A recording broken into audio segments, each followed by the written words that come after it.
Para mí el peso es un dato más. Puedes tener un índice de masa corporal correcto, pero porcentualmente alto en grasa, en azúcar.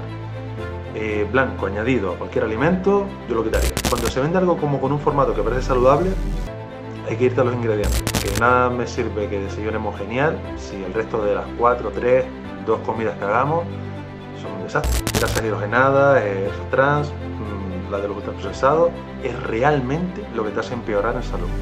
Tú puedes ver resultados realmente. Puede que bajes 5 kilos en mes y medio, sin duda, si hacemos las cosas bien y sobran de verdad, oye, se puede hacer. Cuando te venden 8 panes por 1 euro, ya hay que sospechar un poco. Si tú ves una lista de ingredientes grande, es que eso no puede. He tenido casos curiosos que comen bien, pero los mecanismos de saciedad están desajustados. Tú no estás preparando tu comida, vas a tener mejor relación con la comida. La planificación creo que es la clave. Siempre hay hábitos que tú tienes en tu vida. Ahora es cómo enfocarlo. O sea, haz lo mismo, pero con la alimentación. Si hace 3 meses perfecto, pero después el resto de tu vida es un desastre, no tiene sentido. Cada mínimo triunfo ya vale. Pero es que de verdad pienso que vale. O sea, bajamos 1 centímetro de cintura. Oye, es 1 centímetro de cintura que ya no está. Si comes bueno, fabricas bueno. Si comes malo, fabricas malo. Las apps de pedir comida.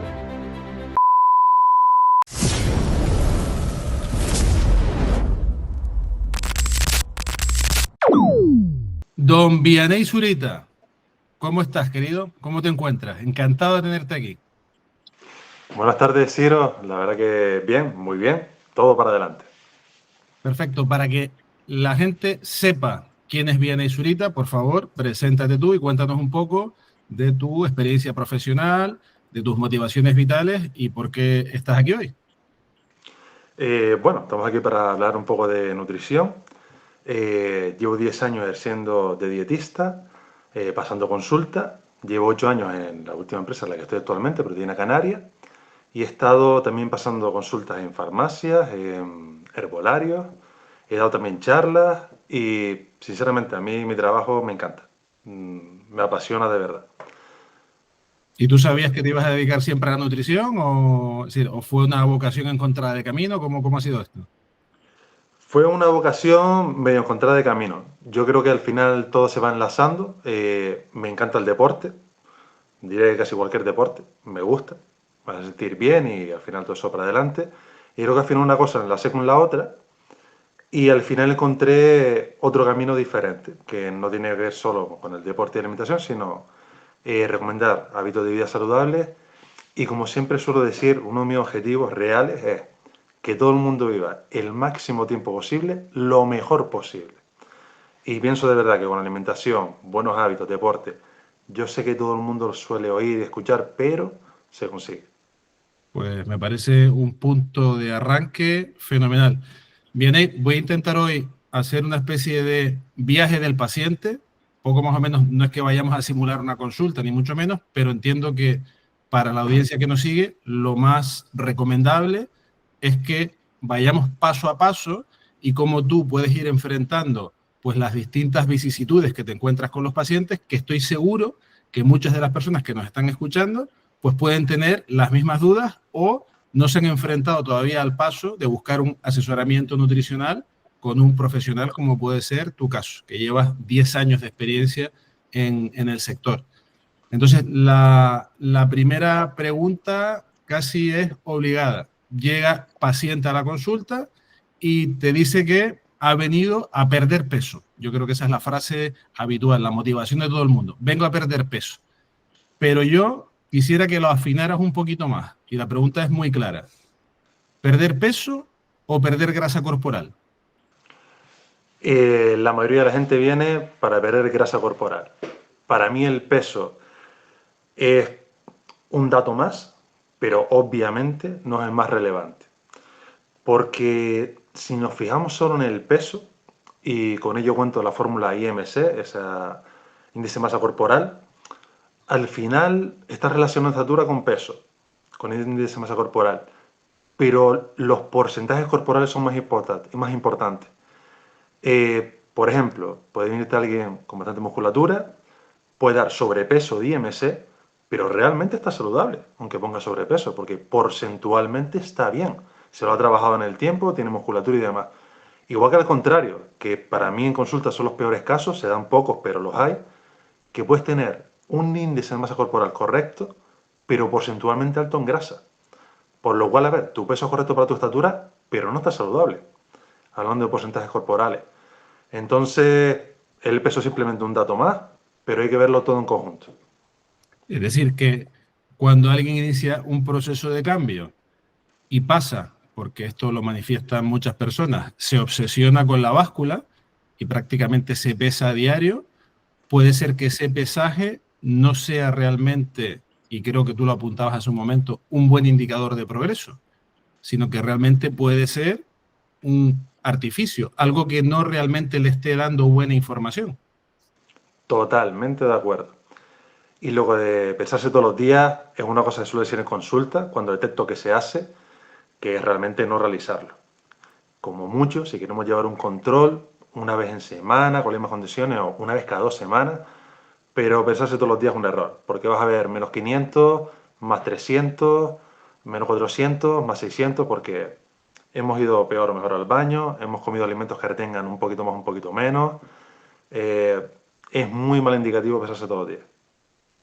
Y en teoría, si fuéramos a trabajar, yo creo que todo el mundo piensa siempre en su peso ideal y si tengo 5 kilos de más, 5 kilos de menos.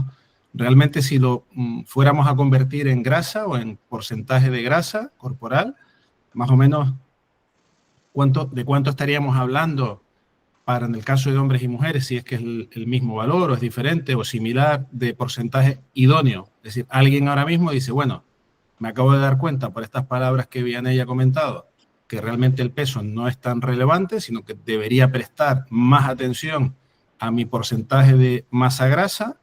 Por lo tanto, ¿cuál sería un objetivo, digamos, realista de alcanzar en una persona, vamos a suponer, unos 35 años, varón, que empieza a cuidarse y que tiene un porcentaje de grasa corporal, vamos a poner por caso, de un 27%, vamos a suponer. Esto creo que sería un exceso importante, ¿no? Bajo tu criterio.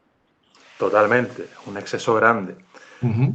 Aquí siempre que hay unas tablas de qué es saludable y qué no es saludable en porcentaje graso. Yo personalmente estoy de acuerdo, viendo físicamente y en consulta lo que significa.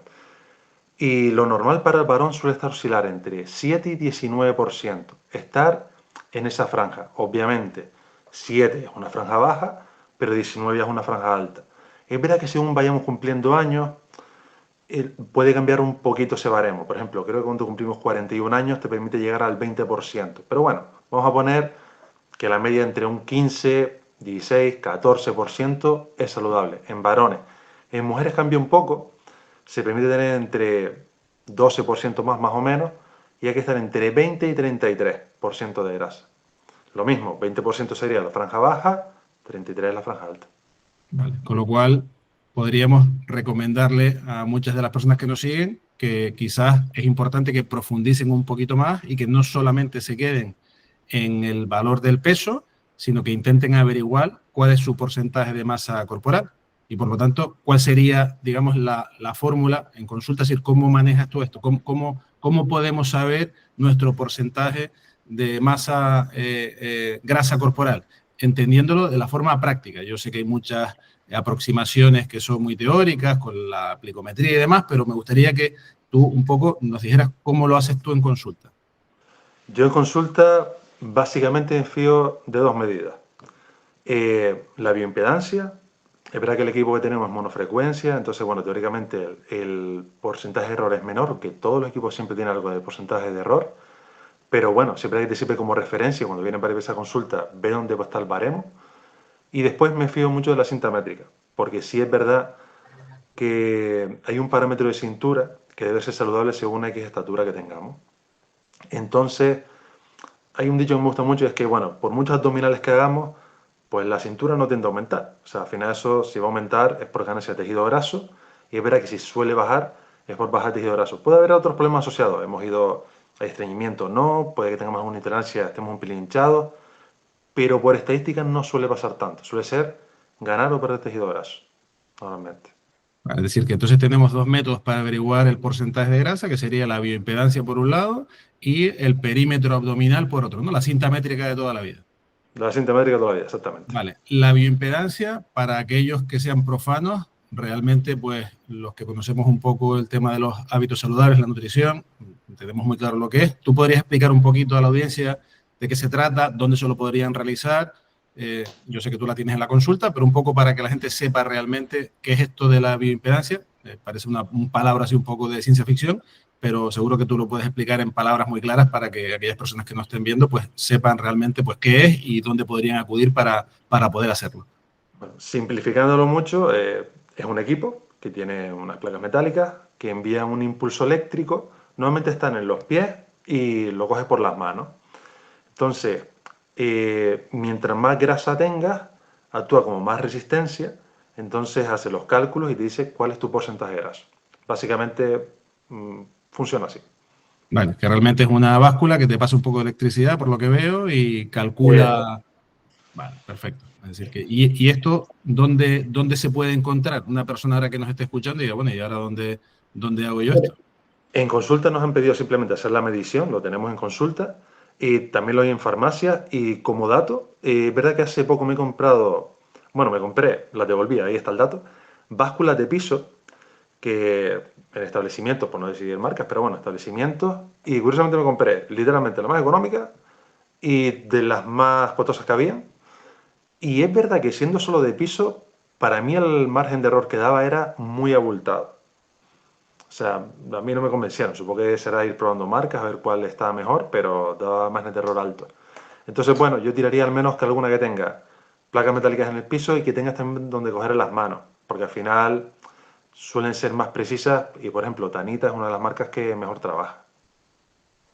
Vale. Y en el caso de que alguien decida, porque entiendo que tú te mides el porcentaje de grasa corporal y de alguna manera pues tienes que hacer un seguimiento a lo largo del tiempo. En el caso que alguien decida hacerlo, es conveniente hacerlo siempre con el mismo aparato, da igual que lo hagas con uno que con otro. Hay algunas condiciones personales para poder medir y que la medida sea más fiable. Me refiero a preparación previa antes de la bioimpedancia, que no es subirse y pesarse como una pesa, sino hay algo que hacer antes de eso. Buena pregunta. En general, el equipo que tenemos, el fabricante nos pasó que ideal venir con 4 horas en ayunas, 12 horas sin hacer ejercicio previo. Al final, porque son parámetros que tus líquidos corporales pueden variar más. No tomar realmente diuréticos, aunque bueno, si es por medicación se toma y listo, porque es una medicación. Pero bueno, son para intentar optimizar más el que tenga menos error. Claro, con lo cual hay unas recomendaciones claras. Y entonces, ¿nos vale cualquier aparato si vamos a hacer un seguimiento o es recomendable que elijamos algún sitio donde haya uno en concreto y no cambiemos de marca y modelo por Hombre, posibles variaciones? ¿Cómo lo ves esto tú desde el punto de vista profesional? yo puesto a hacerlo, intentaría ser siempre en el mismo. En el Porque al mismo. final, margen de error, al menos sabemos por dónde oscilamos. Vale. Y en este caso, ¿la medición es fiable al 100% o tú, por ejemplo, tienes más, digamos, te fijas más en la tendencia a lo largo del tiempo? Es decir, cuando una báscula de bioimpedancia dice que tú tienes un porcentaje de grasa corporal del 23,2, realmente eso es un dato muy, muy relevante como para obsesionarse con él y decir, uff, si soy varón, todavía hasta los 19 todavía me quedan 4 puntos,2 y realmente no sé si me estoy explicando. Totalmente. No me obsesionaría nada. Realmente lo que quería es ver la tendencia. Y que al final cada logro que vayamos consiguiendo es un punto positivo. No me obsesionaría, o sea, es un resultado que hay. Te digo, a veces puede haber margen de error o no, pero, por ejemplo, a veces nos puede dar un 23,2, la siguiente un 22,2, pero hemos bajado 1 centímetro de cintura, entonces al final todo es coherente. Oye, estamos bajando grasa porque también es verdad que a lo mejor ha bajado un poquito de peso, la grasa pesa, entonces al final, si todos los parámetros son correctos y van en esa tendencia, perfecto. Perfecto. Pues una vez dicho esto, queda bastante claro que obsesión por el peso no, entiendo, y un poco ir ya mirando otras cuestiones que no son tan del uso común o no son tan conocidas para el usuario común, como puede ser el porcentaje de grasa corporal y que estén esos valores que tú comentabas.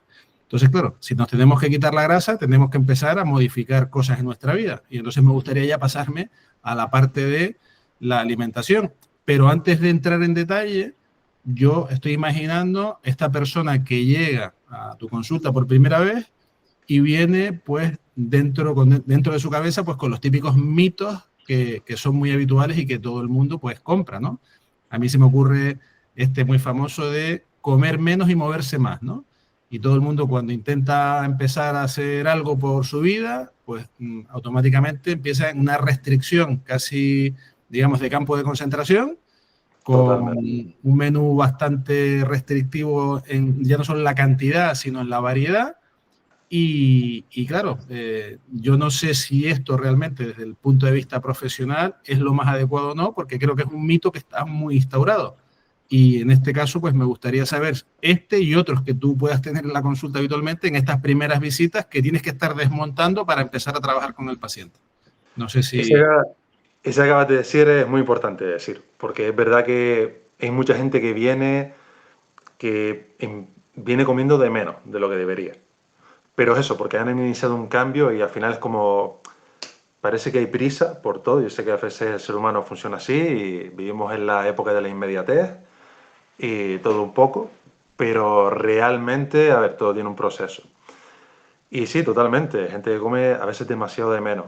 Aquí estamos globalizando un poco porque es verdad que, bueno, hay gente que viene para muchas cosas, baja de peso, porcentaje corporal, por rendimiento, por aumentar de peso, pero bueno, hablando específicamente de bajar de peso y bajar porcentaje de graso, uno de los fallos es ese. Otro a veces es que detestan totalmente los hidratos de carbono, como si fuesen, vamos, no lo pueden ni ver o porque han leído que es malo y con eso se sube. Y al final pienso que todo es un tema de cantidad. Y cuando digo hidrato de carbono, me refiero a buenos hidratos de carbono, avena, puede ser gofio, puede ser la fruta, quinoa, papas, o sea, no hay por qué repudiar esos alimentos, obviamente. Tú me estás hablando de la carbofobia esta que está ahora instaurada, ¿no? Por todos lados. Totalmente. Y muchas veces pasa, aquí estoy globalizando, ¿eh? Cada persona es un mundo, Ujú. pero a lo mejor venimos de un comportamiento de meter Coca-Cola, meter postre, dulce, de todo, y de repente, ¡pum!, no metemos ni avena porque le tenemos miedo. Digo, a ver, todo tiene su punto. Es decir, que hay, por eso que estás comentando entonces, entiendo que hay hidratos e hidratos, que no todos los hidratos son iguales. Totalmente. Y Hay hidratos y hidratos. podrías un poco desarrollar esto un poco más así, con ejemplos para que la audiencia pueda de alguna forma visualizarlo. Porque yo creo que hay un lío ahí con el tema este de los hidratos que no acaba la gente un poco de entenderlo, ¿no? A ver, realmente, una de las cosas que intento siempre quitar, de entrada, es quitar todo lo que tenga azúcar añadido. O sea, el hidrato, o sea, el azúcar blanco añadido a cualquier alimento, yo lo quitaría. Porque ya estamos hablando de ultraprocesados, no nos va a ser bien en salud, eso fuera. Entonces, ¿son hidratos? Sí, pero no es la misma manera tomar azúcar blanco, que al final va realmente a saturar mucho tu organismo, hablando mal y pronto, o sea, va muy rápido en sangre, la insulina segrega mucho, picos glucémicos muy altos en un momento en el que no se debe, y sobre todo como muy continuo, saturas al organismo. Y después, contra, si comes avena, pues oye, un pico glucémico más bajo, te da energía sostenible en el tiempo, tienes otras propiedades como más fibra, al final hay hidratos y hidratos. Y la fruta la pondría como buena en general, porque al Ujú. final tiene fibra, vitaminas, minerales, normalmente gran cantidad de agua, sin duda la fruta no la quitaría como grupo alimentario. Un poco entonces, por lo que veo, yo no lo quiero decir yo, me gustaría que lo dijeras tú. Entiendo que el azúcar blanco entonces es veneno, Totalmente, es decir, lo es. totalmente. Sí, sí, sí, totalmente. O tú tienes algún tipo de expresión para el azúcar blanco para tus pacientes que la acuñes y que digas, oiga, yo siempre digo esto, a mis pacientes siempre les digo esto porque entiendo que se les graba en la cabeza y no se olvidan nunca más. Yo directamente digo que es veneno. De verdad, suelo expresar eso porque es que realmente no es nada bueno. Y además, entiendo el por qué al final es adictivo, porque es verdad que de sabor está bueno, es económico en la industria alimentaria, no hay dosis que no puedas colocar si eres fabricante, al final puedes colocar, engancha. A ver, como industria alimentaria tienes muchas cosas a favor. Como consumidor, ninguna. Es decir, que el azúcar es veneno y es una droga, aparte. Te mata o te engancha. Es decir, no hay término medio, ¿no? Por lo que veo. Habrá gente que se pueda controlar, obviamente, podrás controlar dosis, eso me parece muy bien. Y además, me gusta decir una cosa, tampoco por comer un don un día eres no saludable, pero también por comer una ensalada un día eres saludable. O Ujú. sea, esto al final es un tema de hábitos, que sin duda es la base, lo tengo claro, son hábitos. Y lo he dicho, un día te puedes comer algo y no pasa nada, pero sí es verdad que si es de forma recurrente no tiene sentido. Vale. ¿Y algún mito así que tú digas que también sea destacable, aparte de este que hemos comentado del comer menos y moverse más, que sea muy recurrente, que tú lo veas en consulta y que de alguna forma tengas que desmontárselo de la cabeza a los Bueno, pacientes? no es para hablar de marcas así en concreto, pero me ha pasado de último de tener como el Aquarius y el Nestí como con formato saludable. Y realmente no lo son agua con azúcar. Entonces, creo que al final es por el packaging, la publicidad, que se vende como muy para deportistas, sobre todo el Aquarius, pero es verdad que creo que una edición que se vende con menos calorías y demás, que se da con menos azúcares, pero se seguirá teniendo. Pero es verdad que cuando se vende algo como con un formato que parece saludable, hay que irte a los ingredientes. Si los ingredientes son buenos, es bueno. Si los ingredientes son malos, son malos. Aunque el packaging por fuera, o sea, la etiqueta, el formato del producto te dé otra impresión. Y eso es verdad que lo he visto de último. Después clásicos mitos. Bueno, el agua con limón se hace adelgazar. También lo he escuchado mucho. Yo como siempre digo, o sea, no hace milagros, pero no significa que sea malo. O sea, No, me refiero. hidratarse no es malo, ¿no? Exactamente. Es hidratarse con sabor. No, no lo veo mal, pero no va a quitar la grasa. Eso no funciona así. Realmente la única manera de quitar la grasa corporal es que tengas un déficit controlado, moderado, para que tu cuerpo utilice esa grasa como fuente de energía. Porque ni se va a excretar, ni se va a orinar, ni se va a sudar, ni va a desaparecer. O sea, realmente tu cuerpo lo utiliza como fuente de energía. Ujú. Entonces tiene que haber un pequeño déficit moderado para que continuamente pues, lo estés utilizando. Y bien, ahí, ¿el desayuno es la comida más importante del día? Con una sola palabra. A ver, realmente no. O sea, directamente no es la más importante del día. Es una buena comida, pero no es la más importante. Ese es mi punto de vista. Porque lo mismo, pienso que a veces se le atribuyen superpropiedades a algo que realmente no debería por qué tenerla. Me explico. ¿Es importante comer? Sí, sin duda. ¿Puedes hacer un desayuno saludable? Sin duda, y es lo que quiero que haga. Pero a veces si le das la importancia de que es la comida más importante del día, puede dar la impresión de que puedes comer pan de centeno, genial, buen pan, con salmón ahumado, tortilla, genial, pero después el resto del día, como no es tan importante, igual como un desastre. Entonces, claro, no atribuirle esa superpropiedad tampoco. Es una comida como otra. Yo lo pondría así, tal cual. Y al final es un tema de que el global sea consistente y nutricionalmente correcto. Pero no tiene por qué ser la más, sino al final el global.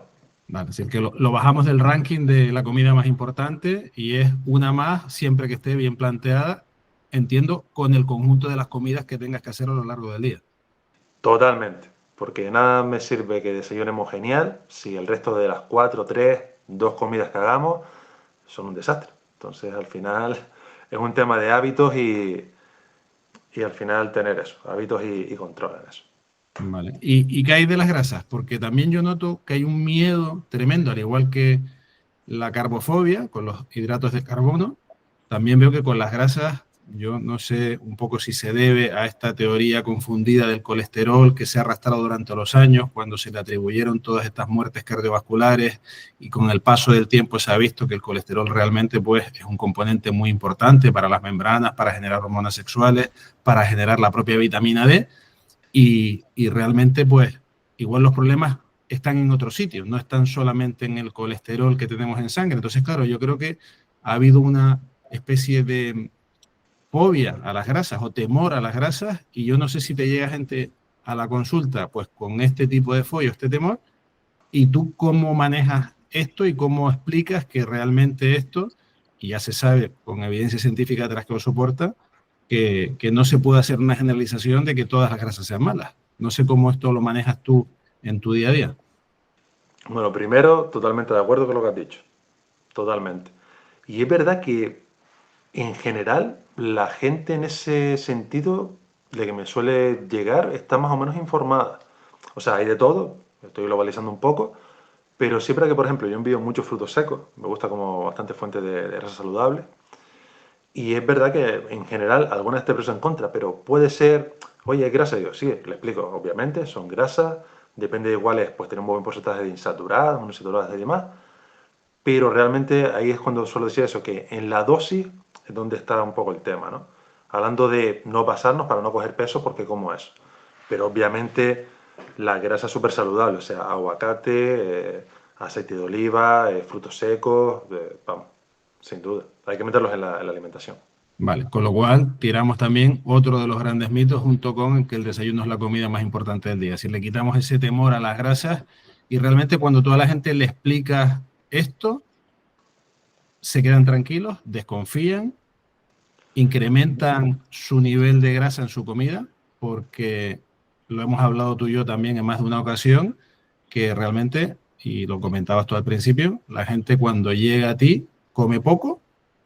Y una de las cosas que llama la atención es que la cantidad de proteína que ingieren es muy baja con respecto a la que necesitan y que la cantidad de grasa que comen es prácticamente inexistente, bien por desconocimiento y además sumándole el temor este. Entonces, es fácil de revertir o quitar estos miedos, es decir, cómo, me da igual que uses un ejemplo como la grasa, como el azúcar o cómo tratas tú de alguna manera, entiendo que explicas, que comentas las cosas, pero siempre habrá gente que se quedará con ese temor, que esto lo ha escuchado, que ha visto en internet no sé qué cosa, que murió no sé quién de infarto, y claro, y hay también mucha publicidad, antes hablabas del packaging del Aquarius y de otras marcas y tal, y claro, hay mucha publicidad y te bombardean en la radio continuamente, el colesterol mata, la grasa mata, tome esto, tome lo otro para bajar el colesterol, claro, y al final las personas que no están metidas en el mundo y no son expertos como tú en este asunto de la nutrición, pues compran ese mensaje y claro, sacar eso de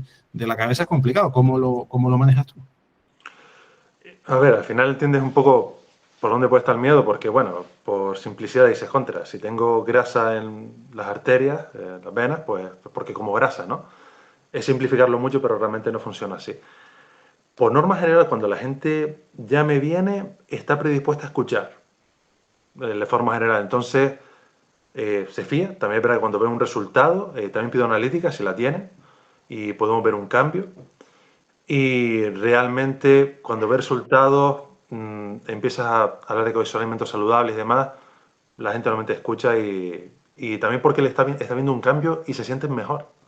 Entonces al final la sensación que tiene que se están sintiendo mejor con una buena alimentación, eh, pues ponen fe vamos, en la alimentación saludable. Vale, es decir, que un poco la propia experiencia personal o el propio viaje hace que de alguna manera lleguen a convencerse, por lo que estás diciendo, que realmente pues que la grasa no es tan mala como la pintan, ni causa esas atrocidades que a veces parece ser que por un poco de un aguacate, unos frutos secos o un buen jamón serrano de calidad de un buen cerdo, ¿sabes? Que te van a dar más beneficios que prejuicios, pues parece ser que mucha gente piensa que no, y de hecho a mí me consta que hay gente, conocidos, cercanos, que han descartado las grasas saludables de su vida porque es grasa y le tienen un temor, una fobia tremenda. Entonces, entiendo que cuando vivencialmente se dan cuenta que están mejor, como dices tú, y han introducido grasa bajo tu criterio, pues parece que se empiezan a convencer, ¿no? Entiendo, por lo que comentas. Sí, sí, sí. Totalmente, totalmente. Al final cuando ves el resultado en ti mismo, te sientes mejor y demás, pues se te compensa. De todos modos, hablando de grasa, al final yo sé que en general todo el mundo lo sabe, más o menos que el tomate y la lechuga son buenos y que las hamburguesas pues son malas. Cuando hablo de hamburguesas me refiero a comer por fuera, fritos rebozados, ¿no? Hablando de eso, es verdad que, bueno, normalmente hay grasa que digo, bueno, esto lo quitamos, fritos rebozados. Sobre todo eso, sí es verdad que fuera, sobre todo, comer por fuera.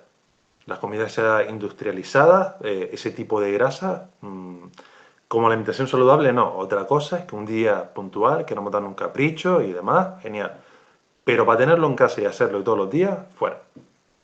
Vale, con lo cual entiendo que la alimentación que está basada en, digamos, productos que no son tan naturales, y ya nos iríamos al terreno de los ultraprocesados, están empleando grasas posiblemente, yo no sé si lo digo bien, de baja calidad, que esas quizás no sean tan buenas para el organismo.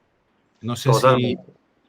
si Según voy los bien. estudios, sí, sí, sí, perfecto. Según los estudios, vamos, salsa, perdona, grasas hidrogenadas, grasas trans, la de los ultraprocesados, es realmente lo que te hace empeorar en salud. Y antes de meternos en el mundo del fantástico mundo de los ultraprocesados, si tú quisieras dejar un titular tranquilizador para la audiencia que nos está escuchando acerca del consumo de grasas saludables en este caso, es decir, ¿qué le podrías decir tú a alguien que todavía desconfía, en plan titular, muy resumido, muy de impacto? ¿Qué le podrías comentar para quitarle ese miedo ya residual que le queda y que se lance un poco, pues, a empezar a consumir grasas saludables que tú has detallado, que están en aguacates, en frutos secos y en otro tipo de alimentos? Digamos un titular, si se te ocurre algo así que digas tú, bueno, si te quiero convencer, entonces... Lo que se me ocurre es que literalmente tu cuerpo las necesita. Es que lo necesita. ¿Necesitas la grasa, Pero te refieres? sí, sí, sí, sin duda. Es lo que, Uh como tú dijiste, o sea, al final fabrican hormonas, es que lo necesita tu cuerpo. Es una -huh. fuente de energía, también ya hablando del deporte lo vas a utilizar y al final, cuando hablamos de porcentaje de grasa al principio de la conversación, hablamos de unos mínimos. Pero es verdad que tienes que tener algo, o sea, al final, o sea, necesitas grasa para poder vivir, o sea, sí o sí. Entonces, es que lo necesitas. Bueno, Igual que necesitas vitaminas, minerales, proteínas, es que lo necesitas. un 20% en una persona de 80 kilos son 16 kilos de grasa y estaría dentro de un límite normal, dentro de lo que haga, si tuviera 41 años, más o menos, por lo que las cifras que tú dabas antes. Sí, en el límite, pero estaría bien. Exactamente. Y 16 kilos de grasa, si los ponemos sobre una mesa, abultan un poco. Así Son que, unos cuantos. Yo siempre pongo el ejemplo de, bueno, muchas veces, el ejemplo de la tarina mantequilla, que al final la mantequilla es grasa. No me acuerdo del formato que suele vender, si es 300 gramos, 400 gramos. Digo, bueno, a ver si se contra, hemos bajado poco, no sé, 3 semanas, 1,5 kilos, ¿no? También es verdad que lo de poco es dependiendo de dónde vengamos, cuánto pesemos y lo que busquemos, ¿no? No es diferente venir de 120 kilos que venir de 80 y medir 2 metros que medir unos 50. Pero bueno, él o ella estima que ha bajado poco, pero claro, digo, vale, 1,5 kilos, de los cuales 700 gramos son grasa. Son tarrinas de mantequilla, como tú has dicho, tú las ves visualmente y es bastante. Y una cosa así, remarcando, ascendiendo un poco, el cuerpo tiene una capacidad de adaptación para volver al camino bueno brutal. sí, ¿tú lo crees? Eso es un mensaje de ánimo, importantísimo, además. Sí, sí, sin duda. O sea, tú haces las cosas bien y revertir lo que se ha hecho mal, el cuerpo, cuando hablando de porcentaje graso, ganancias musculares normales, tal, el cuerpo actúa súper bien. Y en todo el mundo. Esto no lo digo una persona puntual y demás que genéticamente. No, no, no. Si todo el mundo hace las cosas tal, funciona. Bueno, en el primer episodio de este podcast estuve con Juan Carreño, que él contaba cómo había llegado a 131 kilos y él una de las cosas que insistía es que era un proceso muy lento, que no fue de la noche a la mañana, pero parece ser que cuando alguien quiere, digamos, volver a desandar el camino, prácticamente pues pretende que sea en un mes y a lo mejor lleva pues andando el camino inicial 10 años, 15. ¿Tú qué le Totalmente. dirías a las personas que, o cómo establecerías un tiempo de decir, oye, mira, pues tú empezarías a ver resultados o es óptimo que empieces a ver resultados en tanto tiempo? Porque yo creo que la gente piensa que esto es de hoy para mañana y creo que hay que enfocarlo con un poquito más de medio plazo. Tú, en tu experiencia profesional, cuando las cosas empiezan a ser medianamente bien y las personas empiezan a ser adherentes a la dieta, ¿cuánto tiempo más o menos empiezan a ver unos resultados? Vamos a poner un estándar, ¿no? Yo sé que tú dices que bien, cada persona pues, puede venir de una situación de más peso, menos peso, pero vamos en un estándar normal de un sobrepeso, no una obesidad mórbida, un sobrepeso bastante acusado. ¿Cuánto tarda una persona? Sobre todo porque habrá mucha gente que está empezando a hacer su cambio en la vida, cualquier persona de la audiencia que nos esté escuchando, y le gustaría saber, pues mira, pues yo pues sé que en 3 meses, en 20 días, en 6 meses voy a empezar a ver cambios apreciables. En tu experiencia, haciendo las cosas medianamente bien, con una adherencia, bien llevadas, una buena planificación, ¿cuánto tiempo más o menos uno ve un resultado apreciable? Buena pregunta. Y lo que pienso es que tú puedes ver resultados realmente en 2 semanas. Pero me explico y lo matizo. No ¡Wow! significa que vayas a bajar 20 kilos en 2 semanas, no. Cuando digo ver resultados es, te vas a sentar mejor, o sea, te vas a sentir mejor, vas a estar más contento porque sabes que lo estás haciendo bien y en la mente eso la persona lo sabe, que está llevando buenos hábitos y le hace sentir mejor de forma general. Y después si hablamos de peso, en 2, 3 semanas puedes ver 1,5 kg, 2 kilos, 3 kilos, depende de dónde vengamos, y ya se empieza a notar en la ropa, porque al principio también te desinflamas bastante, vas a perder algo de líquido corporal, también se va a perder algo de grasa, y ese punto de motivación inicial ya lo tienes. De estoy haciendo las cosas bien, estoy viendo un resultado. Obviamente, si te sobran 20 kilos, no vas a perder 20 kilos en un mes. Ni es saludable, ni lo pretendo, ni se va a hacer. Y otra cosa siempre digo en consulta, siempre lo que voy a hacer va a ser saludable, o sea, no vamos a hacer locura. De esto de, voy a exagerarlo mucho, dieta a la piña, todo el día comiendo piña. No, faltan 20.000 cosas si hacemos eso. ¿Vas a bajar de peso? Pues claro que vas a bajar de peso. Si solamente comes 5 piñas al día, es que tienes que bajar, porque energéticamente estás metiendo menos de lo que gastas. Pero no vas a bajar ni bien, ni es saludable y faltarán cosas. Y tampoco te estoy enseñando un hábito. Entonces, eso no tiene sentido. Pero es verdad que en 2 o 3 semanas ya ves cambios eso. Sabes seleccionar alimentos. Sabes ver realmente lo que tienes en la cocina y lo que voy a hacer comparado con lo que hacía antes. Y la gente lo nota. Pues es muy esperanzador, porque 2 semanas, yo pensé que me ibas a decir 2 meses, 3 meses, 2 semanas es mañana. En Dos un mercado semanas, temporal después de 10 años es mañana. 2 semanas para iniciarse. ¿Verdad que obviamente mientras más tiempo lleves, obviamente más resultados vas a ver? De todos modos, Ujú. todo el tiempo, yo nunca pongo realmente un tiempo para un proceso en consulta. No me gusta, porque al final si tú quieres establecer un hábito, a lo mejor dices, vale, 3 meses, y en 3 meses, ¿qué pasa? ¿Me desbarato? No, vamos a seguir un hábito, que todo esté saludable, y por eso el mensaje del principio, o sea, mi idea es que vivas los máximos años posibles lo mejor posible. Y eso al final es con un hábito. Que oye, puede que bajes 5 kilos en mes y medio, sin duda, si hacemos las cosas bien y sobran de verdad, pues oye, se puede hacer. Pero después tienes que mantener el hábito y realmente buena alimentación, para eso mantenerlo en el tiempo. Porque a mí de nada me sirve que bajes 5 kilos, después subas 8, después bajes 6, que te digo, es globalizando, pero al final igual es por motivos personales, ansiedad, comida, cada caso es un mundo. Pero al final, si hacemos las cosas bien, y yo cuando veo un cliente, oye, que se ha conseguido mantener el tiempo, ha conseguido meter hábitos, encima con buenos alimentos, pasa por tienda por otra cosa diferente y hablamos de nutrición, y dices tú, cambió, ¿sabes? Me alegra una barbaridad. Satisfacción personal, totalmente.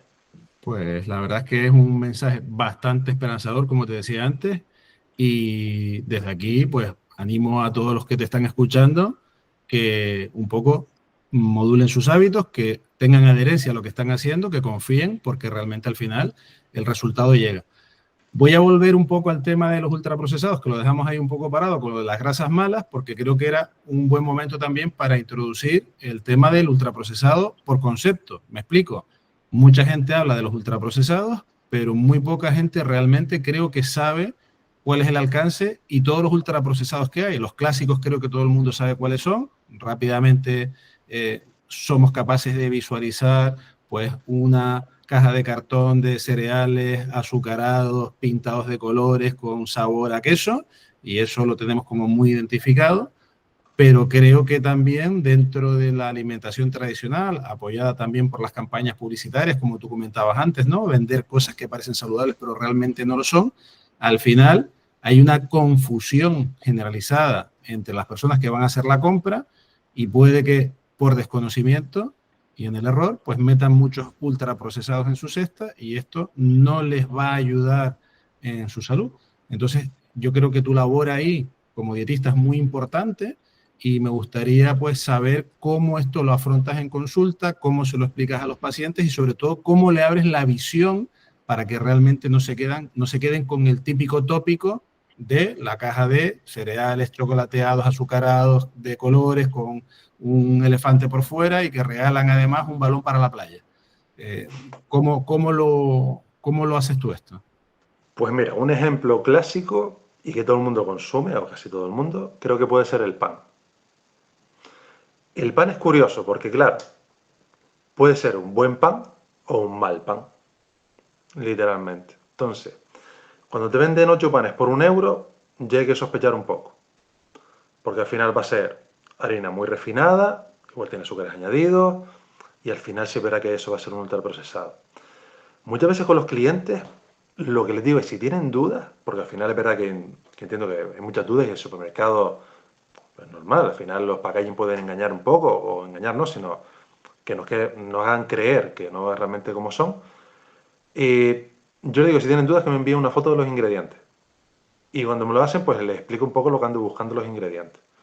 Primero, que no tenga azúcar añadido, como dije al principio. Y es curioso porque la lista de ingredientes siempre está ordenado del más que tiene al menos que tiene. Entonces, si el primer ingrediente te está vendiendo pan integral, vale, primer ingrediente, eh, harina de centeno integral 95%. Digo, contra, pues mira, 95% de harina integral de centeno, perfecto, este te lo compro. Parece que puede ser un buen alimento. Y después la lista de ingredientes, pues son dos, sal y poco más. Digo, pues mira, no es una lista extensa. Como forma general, prácticamente todo lo que venga empaquetado, diría que es ultraprocesado, prácticamente todo, hay excepciones, pero prácticamente todo. Y cuando tú ves una lista de ingredientes grande, es que eso no es bueno, literalmente. Y que hay siempre eso, la sal muy alta, el azúcar muy alta, a veces grasas vegetales pero utilizadas en industria alimentaria no son saludables cuando son hidrogenadas o son trans, porque al final el daño que le hace al cuerpo siempre que es nocivo. Y bueno, Entiendo hablar entonces, entiendo entonces que un poco por decir, por establecer una norma para que la audiencia un poco lo tenga así como muy claro, estás hablando de que prácticamente todo lo que está empaquetado puede hacernos pensar o sospechar que es un ultraprocesado. Ya después tendríamos que irnos a la lista de ingredientes para confirmar la sospecha y de alguna manera, por lo que estás comentando, si la lista de ingredientes es muy extensa o en las primeras posiciones, por lo que te quise entender, que es donde están los ingredientes mayoritarios, pues hay ingredientes o cosas que no son saludables, por ejemplo, una harina ultra refinada, un aceite vegetal, un azúcar. Entiendo que ya eso sería el criterio definitivo para descartar ese, no quiero llamarlo alimento, vamos a llamarlo producto, porque realmente los ultraprocesados yo creo que tienen más perfil de producto que de alimento en sí, porque nutren bastante poco. muy buen resumen, totalmente, es así. Es decir, lo confirmas, ¿no? Te alimentan pero no te nutren. Un poco Vale. así la diferencia. Entra, pero vamos, nutrientes de valor no van a tener. Y aquí un poco viene y entra en juego que claramente pues todas las marcas comerciales tienen sus estrategias para vender, tienen los reclamos publicitarios, algunos de hecho están, digamos, amparados por la ley. Todas estas declaraciones nutricionales contienen no sé qué, que es muy bueno para no sé qué, no sé cuánto. Pero claro, al final, como dices tú, cuando te vas a la letra pequeña, pues realmente contiene eso, pero la letra pequeña contiene otras tantas cosas que no son buenas. ¿Cómo realmente al final puedes reeducar a tus clientes para que, si tú dices, mándame una foto, dijiste antes, ¿no? Pero ¿cómo los entrenas para que se defiendan ellos solos en la selva del ultraprocesado? Cuando me lo envían, le digo, esto y esto, negativo. Esto es lo que no buscamos. Y a veces decir, pues lo que buscamos es que tenga hoy un porcentaje alto y le explico realmente eso. Lo que tú definiste al principio, lo que no tiene que tener y lo que tiene que tener. Y al final, como la selección, y después digo, pues mira, yo cogería este que es el que compro. Tal, y lo pongo a veces como ejemplo. Y al final, pues, vamos adaptando la cesta a la compra. Es verdad que es más reducida en ese momento, pero es más saludable. Y una manera rápida de ir al supermercado y hacerte acá y seguro, pues tirar por fresco. Me explico. Verduras, fruta, carnes, pescados. Y hablando de cereales, soy muy de avena, la verdad. Siempre que me gusta bastante. Como hidrato de carbono, papas. O sea, realmente cuando ya ves que no tiene un proceso industrial por delante. Es decir, que todo lo que no venga en una bolsa o en una caja de cartón, prácticamente. Prácticamente. Vale. ¿Y Prácticamente. tú te atreverías a decir que podrías conseguir un buen resultado con tus clientes si simplemente les eliminaras los ultraprocesados de la dieta, llegaras a darles, digamos, todas las pautas y que estas personas, el cliente en su primera consulta, tuviese claro que eso lo tiene que eliminar? Entiendo que estamos hablando de un mundo ideal, ¿eh? Pero te estoy poniendo un poco esto así encima de la mesa para que realmente nuestra audiencia sepa o llegue a entender el impacto que pueden tener los productos ultraprocesados en su organismo, en su composición corporal, en su porcentaje de grasa y, en definitiva, su sobrepeso u obesidad.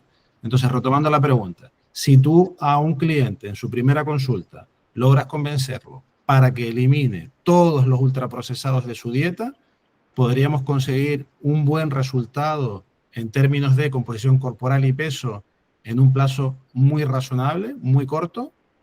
De forma global, te respondo que sí, sin duda.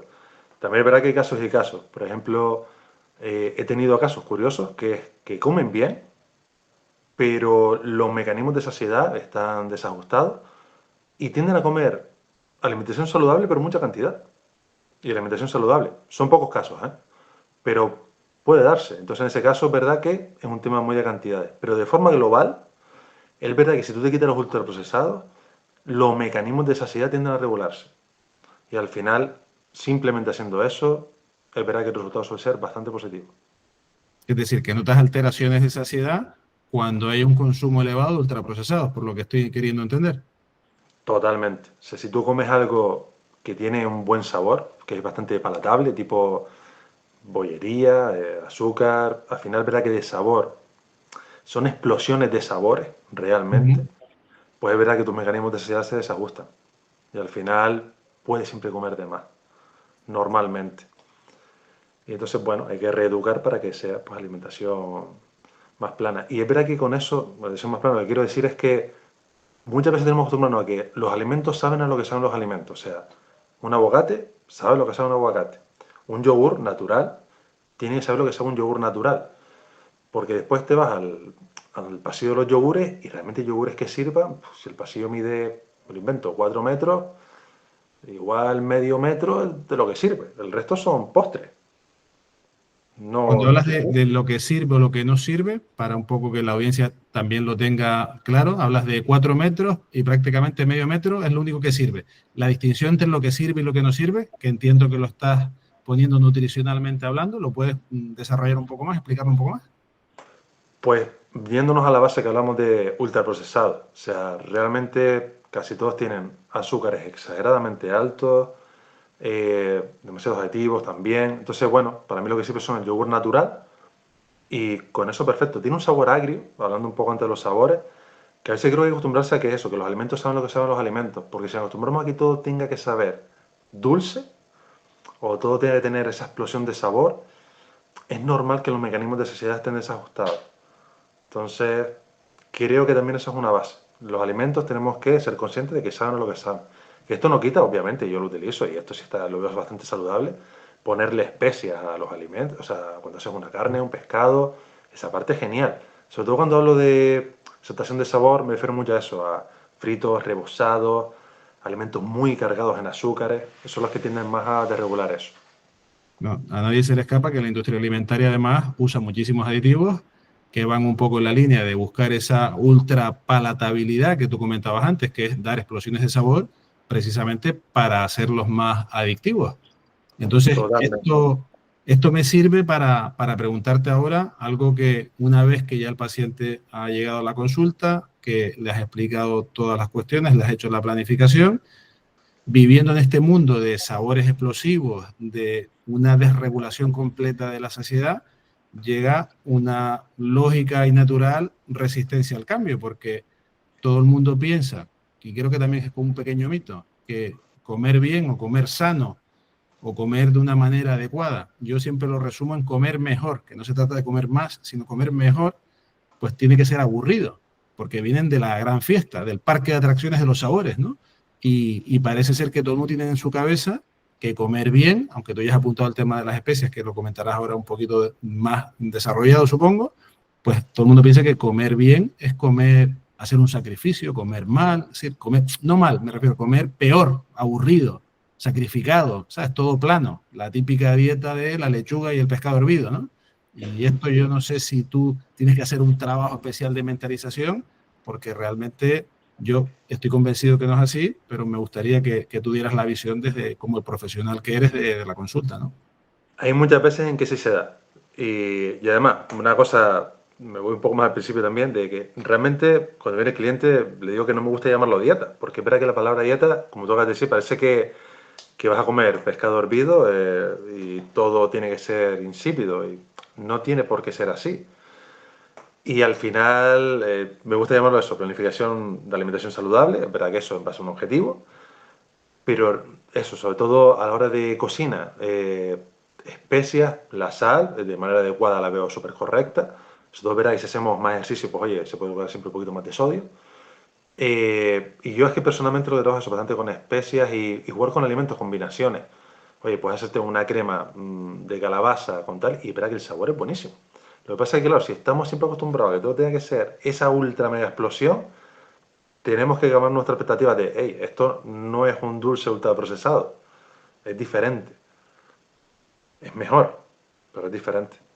Ya. Y la teoría está muy bien, yo te la compro, pero eso, ¿cómo se aterriza? ¿Cómo se puede llevar a convencer al paciente? Es decir, ¿qué estrategias usas? Entiendo que tirarás mano de técnica culinaria, pues pondrás quizás a lo mejor platos más especiales, no lo sé, me lo estoy inventando. ¿Qué técnicas usas tú? Y sobre todo, vamos a suponer que parte de la audiencia ahora esté dedicada en hacer un cambio en su vida, no haya acudido a un profesional de la salud, esté en un ciclo de dieta aburrida, insípida, pues ¿qué recomendación le podrías dar tú para que la hiciera más divertida, al mismo tiempo saludable y al mismo tiempo que es la estrategia que usas tú para hacerlo? ¿Cómo lo haces? Bueno, primero, como estrategia se espera que la variación la veo fundamental, tanto por rotación de vitaminas, minerales, que al final toquemos todo un poco, pero esa rotación la veo ideal, o sea, no vas a ver lo mismo un atún que un salmón, que una lubina, al final, bueno, vas realmente viendo los matices, los sabores, y eso también es agradable. Y después, con eso verá que a veces el convencimiento viene incluso hasta por los propios clientes, en el sentido de, veo el resultado, me siento mejor y se convence de que realmente lo que estás haciendo es mejor. Y al final el convencimiento creo que muchas veces va por ahí.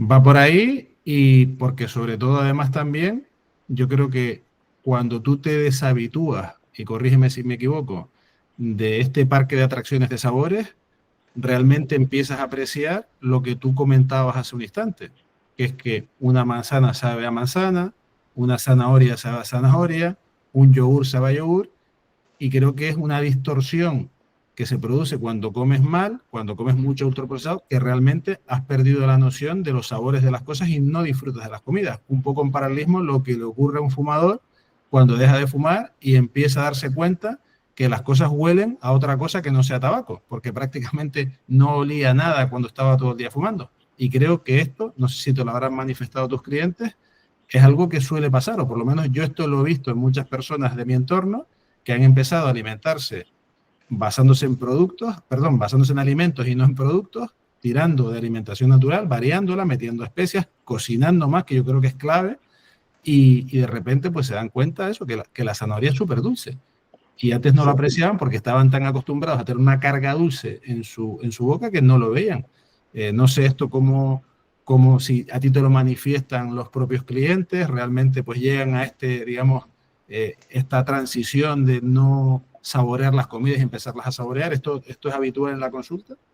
Hay una cosa curiosa, lo que acabas de comentar, que siempre que me lo suelen decir, es cuando cualquier evento, lo que sea, o lo han comprado, vuelven a lo mejor a un alimento que sea ultraprocesado y azúcar a tope. Y muchas veces causa rechazo de, no, ahora esto sabe muy dulce, esto tiene demasiado.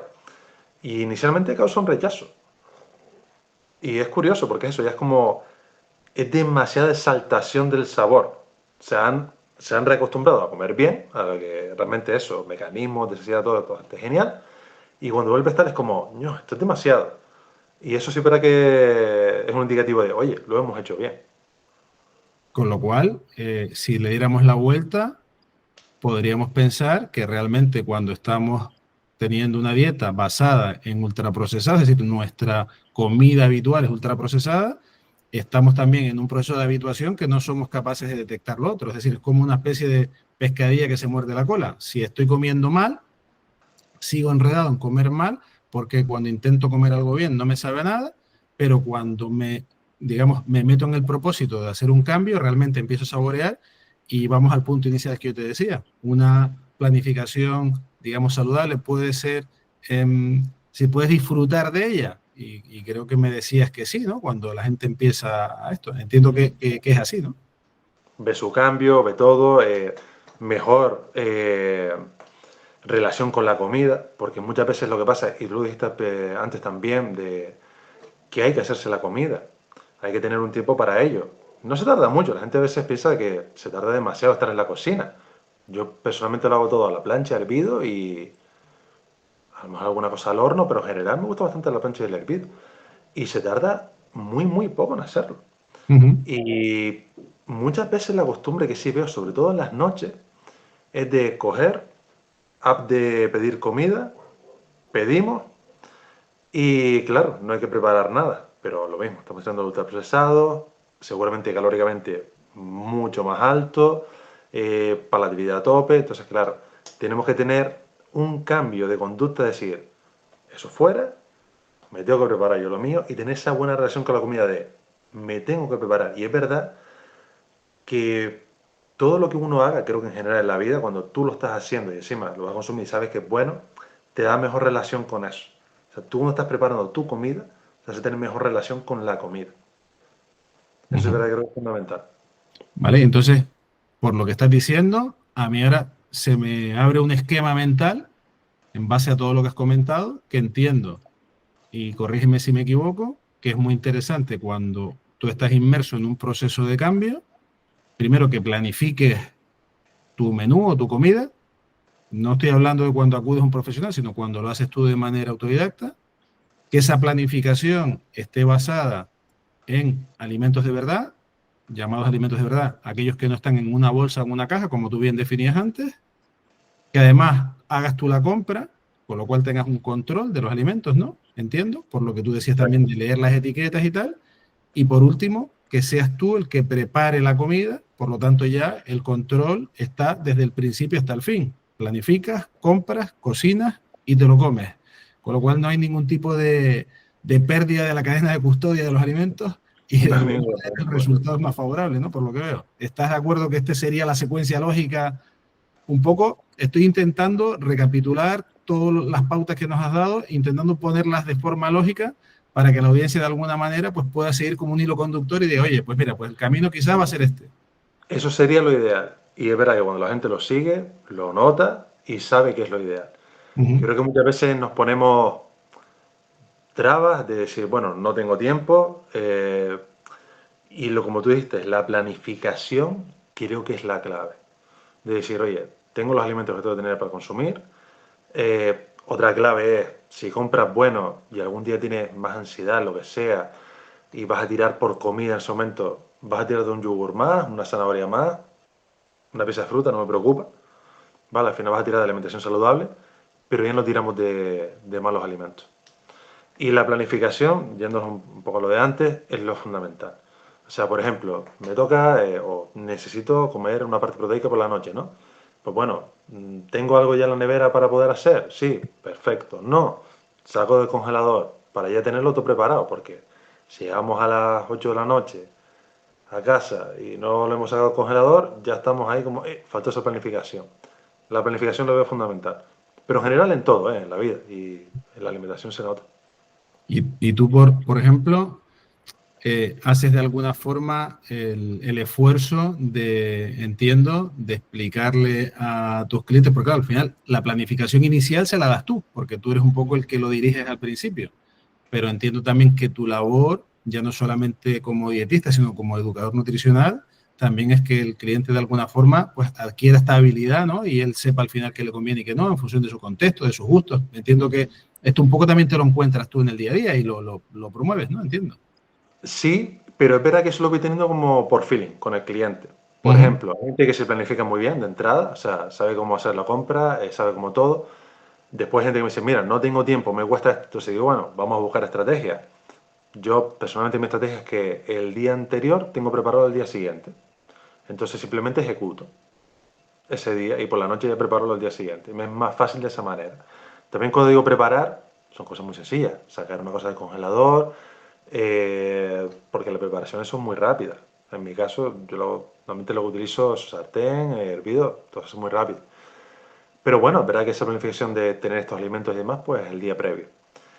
Y es verdad que hay gente que se planifica muy bien, gente que no tiene tiempo y que eso, que al final es planificarse. Y después hay algunos casos que he visto que funcionan bastante bien, que he visto a un cliente que lo ha hecho, que por ejemplo utiliza el fin de semana para prepararse las comidas. Las deja todo en tupper. Entonces realmente durante la semana ejecuta, no piensa. Lo utiliza el fin de semana, le echa las horas y para cocinarlo tal, lo deja en el tupper en la nevera y lo va sacando.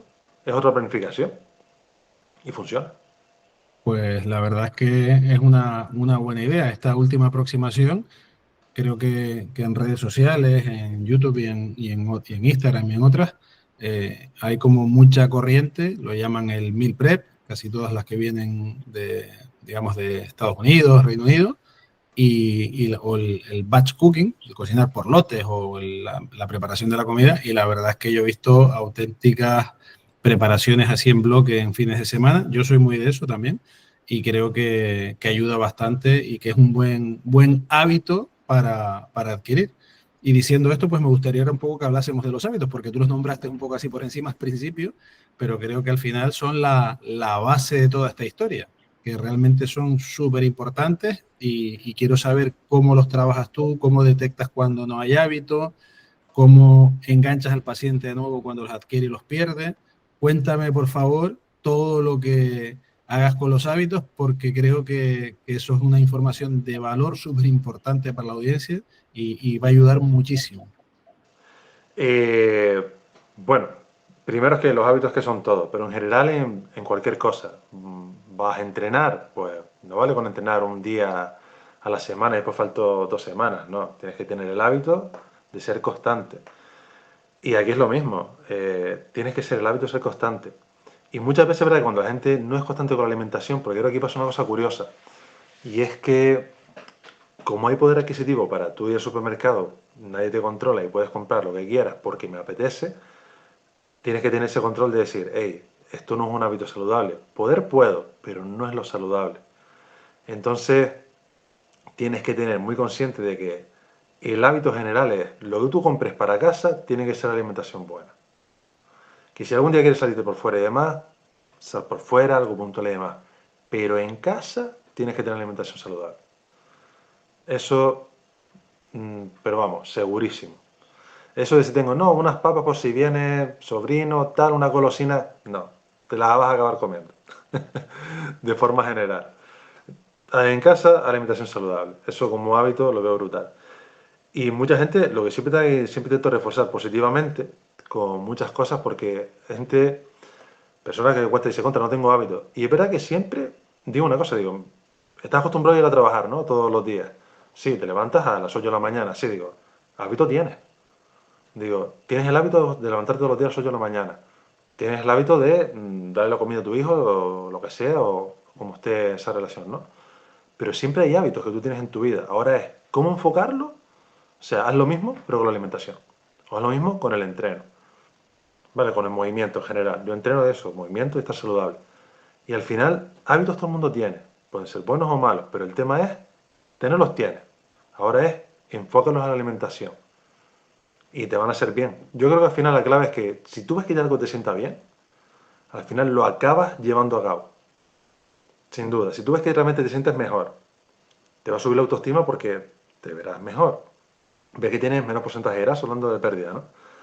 Y al final, si te hace algo sentir mejor, pues quieres llevar los hábitos que te hacen sentir mejor. Igual me estoy un poco dando siempre la vuelta a eso, pero es que es la clave. Bueno, hablas de darle vueltas, pero yo creo que es que al tema de los hábitos hay que darle vueltas hasta marearlos, porque yo coincido contigo en que son la base de todo. Y sobre todo tú apuntabas una cosa muy importante ahora, que es que el hábito no solamente te permite llegar a un resultado, sino que además alimenta la propia motivación para que te mantengas en la rueda. Porque cuando hablamos de salud, cuando hablamos de composición corporal, cuando hablamos de vivir mejor, vivir más, pero vivir mejor igualmente, eh, entiendo que no es un destino finalista, sino que es una constante, digamos, dinámica. Nuestro porcentaje de grasa corporal puede subir o bajar en función de que nuestros hábitos sean mejores o peores. Nuestra condición física puede ser mejor o peor en función de que nuestros hábitos sean buenos o malos. Entonces entiendo que, claro, que esto es una cuestión que hay que trabajar y que es la base de todo. Tú, por ejemplo, me dirías que ¿qué es más importante? ¿Hacerlo perfecto o mantener unos hábitos quizás continuados en el tiempo, aunque de vez en cuando patinemos un poco? ¿Cuál es Sin la duda, aproximación más correcta? sin duda, continuados en el tiempo.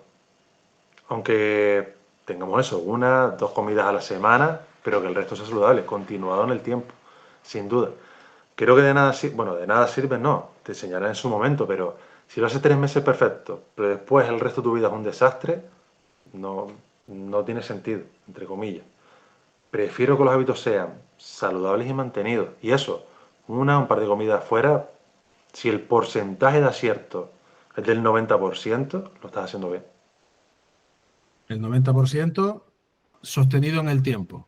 Sin Entiendo duda. que Eso es, de cada 100 días, 90 hacerlo bien y 10, bueno, si se escapa un poco, pues no pasa nada. eso es un Tanto resultado. 90-10 u 80-20, que es como el Pareto y es más famoso.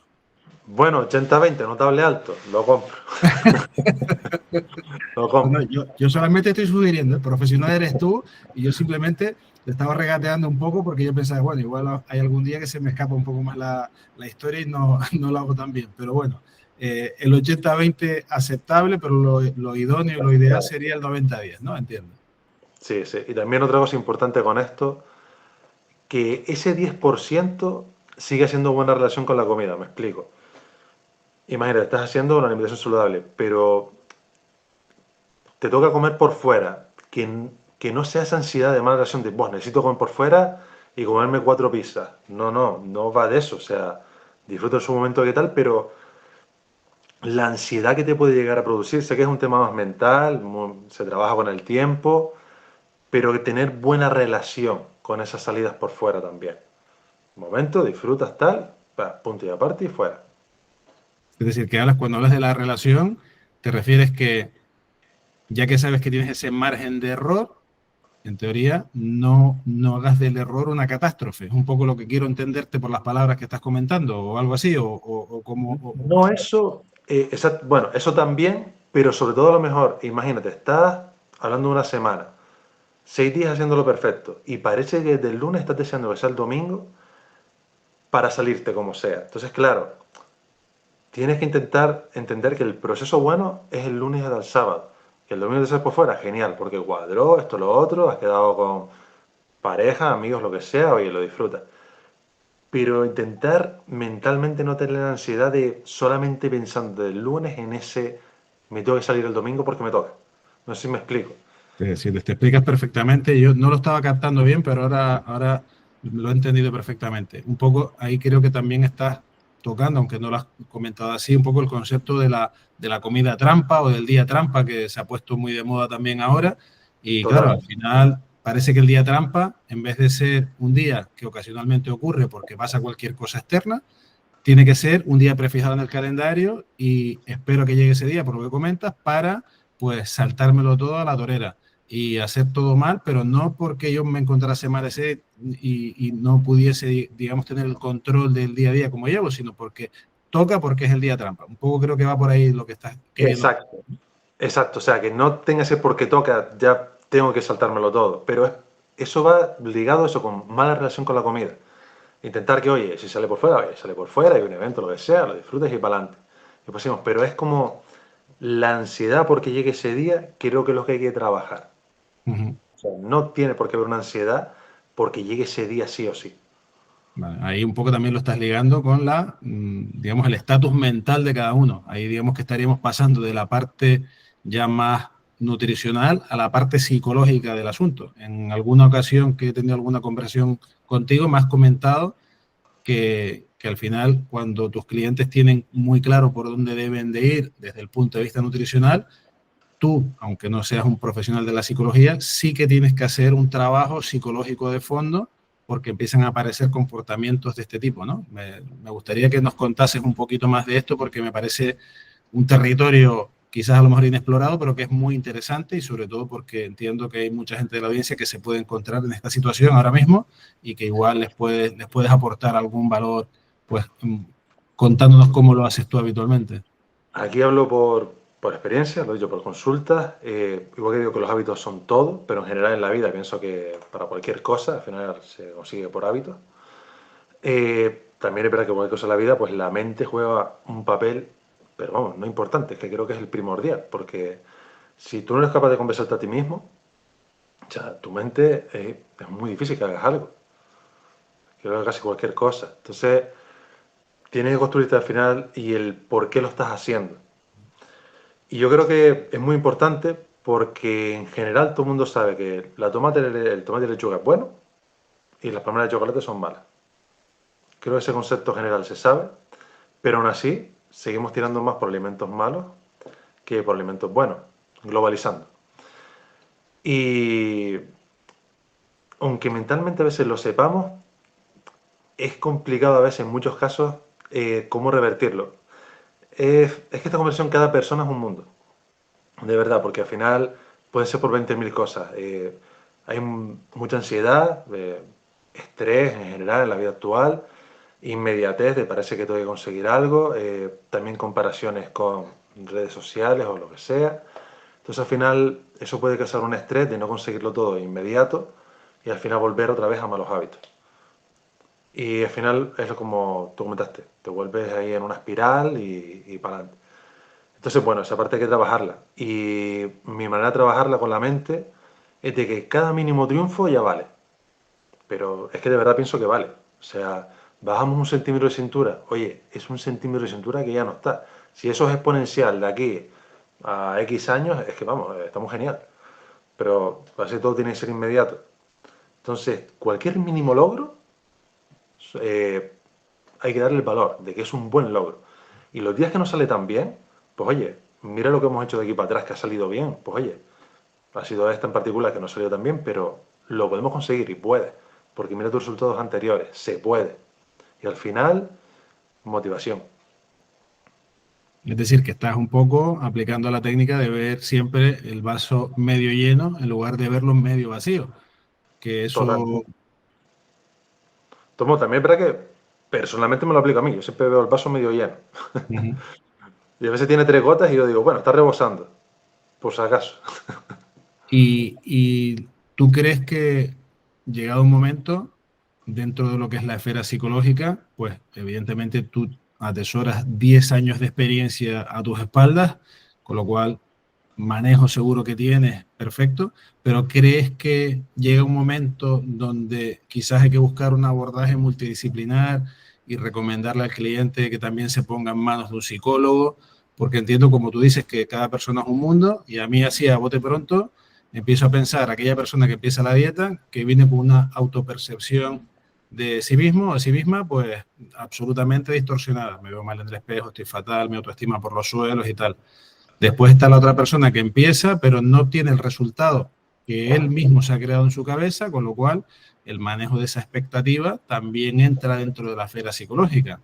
Y después ya por otro lado también quiero ver a esa persona que consigue un resultado y digamos que se vuelve entre vigoréxico, ortoréxico, es decir, que se obsesiona con su físico, se obsesiona con comer sano y que a la primera de cambio, cuando ocurre un golpe en su vida, un pico de ansiedad, come mal y ya no solamente es que coma mal, sino que se siente mal, tiene remordimientos y ya pues como que se desmorona y no es capaz de ver todos los logros anteriores que ha tenido y que se encuentra en un momento ideal, ¿no? Entonces son como distintos momentos, distintas situaciones, distintas personas que lo pueden afrontar de una manera determinada. Yo estoy seguro que estos casos te los habrás encontrado, los habrás podido manejar, pero seguro que hay alguno también que no habrás podido manejar. Entonces, por eso te preguntaba, ¿tú el trabajo multidisciplinar, recurres a él, recomiendas psicólogos, crees que es importante que entren desde el principio, a mitad, al final, o que si tú lo puedes manejar no hace falta, no es necesario? ¿Cómo lo ves esto?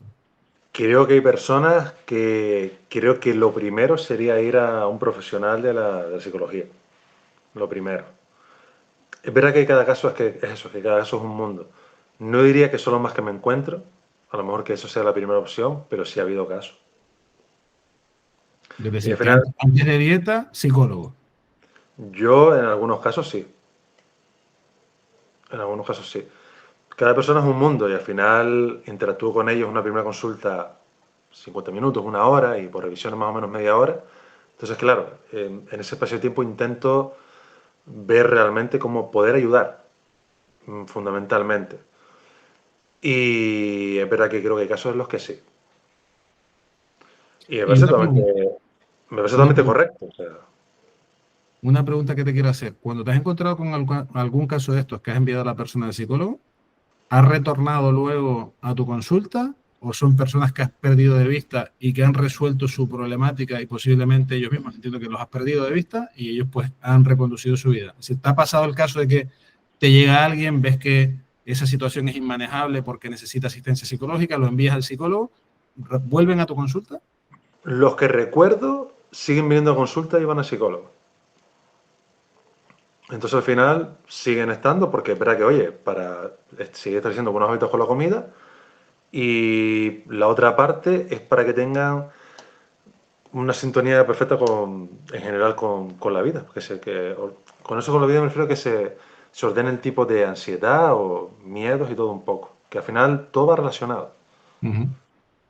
Con lo cual tú un poco a la gente que nos está escuchando le podrías decir con tranquilidad que no solo es la comida, no solo son los hábitos, sino también tienen que hacer por ver si realmente necesitan esa asistencia psicológica que igual ni siquiera la han contemplado. Es decir, lo recomendarías abiertamente.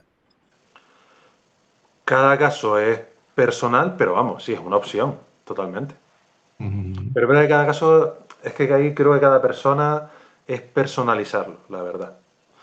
Ahí siempre que lo veo bastante personalizar, en vez de globalizar algo, como tomate y lechuga es positivo, pues aquí siempre creo que cada persona es un mundo totalmente. Pero Vale. sí, desde luego que si se hace falta, sí, vamos, totalmente recomendable. Ujú. Pues bien, llegados a este punto, como lo he comentado en distintos momentos del episodio, sí que me gustaría, ya tú te presentaste al principio, sabemos que llevas 10 años dedicado al mundo de la dietética y me gustaría darte este momento un poco para que tú a la audiencia también le digas pues dónde te pueden encontrar, si tienes algún tipo de web a la que puedan acudir. Evidentemente no hace falta que lo apunten, dejaremos todo en las notas del episodio, pero sí que me gustaría un poco que lo recalcases tú de viva voz para que la gente sepa si quiere acudir a ti, tener una consulta o seguirte en alguna red social, pues por dónde te pueden encontrar, aunque como insisto, dejaremos todo en las notas del episodio. Bueno, trabajo en Proteína Canaria, ahí es donde paso consulta, llevo ahí 8 añitos, estoy en Siete Palmas. Bueno, Y de luego, Palmas, para el que nos escuche de México, igual no le va a quedar claro dónde está, por lo menos intenta ubicar eh, Proteína Canaria, en qué ciudad está, en qué país está, porque Canarias, Gran Canaria, Las Palmas. ahora Exactamente. sí, Ahora ahora sí. sí. Y bueno, mi Instagram personal, bien para las azuritas, pero bueno, ahí subo también cosas personales, también algo de nutrición que puedo ir haciendo, pero bueno, es tema personal, pero también para adelante por ahí. ¿Haces consultas online actualmente o no tienes consulta online? Sí, realmente hemos pasado consultas online también, las tenemos. Lo mismo, siempre que ahí lo que hago videollamada o llamada, según lo que prefiera el cliente. Ujú. Y es verdad que envío el cómo tiene que medirse y cómo tiene que pesarse y de ahí hacer un seguimiento. Vale. Y siempre entre consulta y consulta, lo que le digo a todos los clientes que tienen mi teléfono, cualquier duda que tengan, que me van preguntando. Además, de verdad, yo prefiero cualquier duda que me pregunten, porque me es Ujú. más fácil acertar siempre la siguiente consulta y ayudar. De verdad, eso sí es verdad que por mí sin problema. Es decir, cualquier persona de habla hispana que nos pueda estar escuchando ahora puede ir al enlace que yo voy a dejar en las notas del episodio, contactarte, buscar una cita y de alguna forma tú le puedes hacer el seguimiento, le puedes hacer la planificación y entiendo que también, en el caso de que no sea presencial, pues puedes indicarle cómo se tiene que medir los perímetros, pesarse y demás, e incluso si tienes Exacto. disposición de una bioimpedancia donde sea para que se pueda hacer un seguimiento perfecto y lo puedes hacer a distancia, ¿no? Entiendo que es así. Exacto. Perfecto, fantástico. Pues como dije antes, dejaremos todos los enlaces y las redes de B&A en las notas del episodio. Y ahora ya un poco por cerrar B&A, me gustaría que tú, de todo esto que hemos hablado hoy, que vamos, yo creo que hemos tocado todo lo esencial para que una persona pueda saber cómo puede enfrentarse a un cambio de hábitos de vida, pero sí que me gustaría que hiciéramos un colofón final, pues resumiendo los 3, 5, 7, los puntos que tú quieras que como profesional dirías, oye, mira, es muy importante, de forma muy clara, 1, 2, 3, los que tú quieras. Te cedo la palabra y con esto ya Vale. cuando acabes nos despedimos y cerramos el episodio. Hombre, y un par de tips que a veces me gusta decir en consulta y es que si comes bueno, fabricas bueno. Si comes malo, fabricas malo. Entonces, la base. Alimentos frescos, saludables, sin duda. ¿Que a veces comes un poco más de eso? Da igual, sigue siendo alimentación saludable, lo prefiero. Después otra cosa que hablamos también en medio, de ni por comer una ensalada un día eres saludable, ni por comer una hamburguesa un día eres no saludable. Hábitos. O sea, al final, ni nos tenemos que sentir culpables un día por un día que comamos por fuera, pero si los hábitos en general son correctos, perfecto. Y después otra recomendación que me he encontrado de último que haría, si la idea es bajar de porcentaje corporal, bueno, incluso estar saludable, ya no solamente bajar de porcentaje corporal, es las apps de pedir comida, yo las quitaría del móvil. Yo sé que esto es otra conversación, pero muchas veces me he encontrado consultas de que llego derrotado del trabajo a casa a 8 de la noche, no tengo ganas de hacerme de cenar, voy a pedir. Que realmente lo que tarda en venir la comida va a ser más tiempo del que uno va a tardar en la cocina. Pero bueno, entiendo que es comodidad, uno no frega, no está, está derrotado, quiere descansar y demás. Pero es un tema de hábito. Y al final eso me he encontrado que puede llegar a ser una costumbre. Fuera. Desinstalada. Totalmente. Pues bien, si no se te queda nada del tintero, la verdad es que una terminación fantástica como resumen. Creo que todo lo que has aportado pues tiene muchísimo valor, le puede ayudar a muchísima gente a que empiecen con este proceso de cambio. Además, has puntualizado todo el tema de la grasa corporal, el tema del abandono de los ultraprocesados, los hábitos. Yo creo que has tocado temas interesantísimos. Darte las gracias por compartir tu conocimiento, tu tiempo, alumbrarnos con muchas cosas que no estaban del todo claras o quizás mucha gente no las tenga del todo claras en su mente. Y a ti que eres seguidor del episodio, pues pedirte que te suscribas si te ha aportado algún valor, que compartas, comentes y te veo en un próximo capítulo del podcast. Muchas gracias y hasta la próxima.